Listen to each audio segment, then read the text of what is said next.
আমাকে আক্রোশ করিল, আমাকে প্রহার করিল, আমাকে জয় করিল, আর আমার ধন হরণ করিল।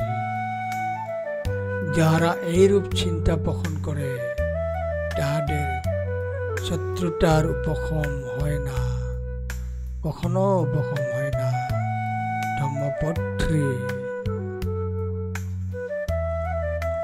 যখন একজন ব্যক্তি মনে করেন যে তাকে অপমান করা হয়েছে, লাঞ্ছিত করা হয়েছে, পরাজিত করা হয়েছে বা ছিনতাই করা হয়েছে, তখন তার রাগ বাড়তে থাকে।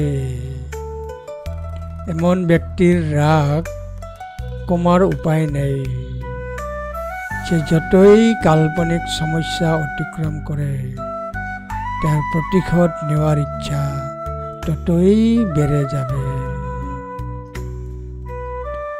যারা তাদের মধ্যে শত্রুতা বহন করে, সে আমাকে গালাগালি ও মারধর করেছে, আমাকে পরাজিত করেছে এবং আমাকে লুণ্ঠন করেছে, তাদের ঘৃণা দূর হয় না।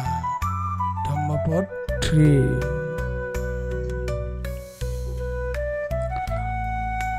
অক্কসীমা অবধিমাং, অক্কসীমাং অবধিমাং অজিনিমাং অহাসীমে যে সতং উপনয় হন্তি বেরং তেচং ন সম্মতি, বেরং তেচং ন সম্মতি।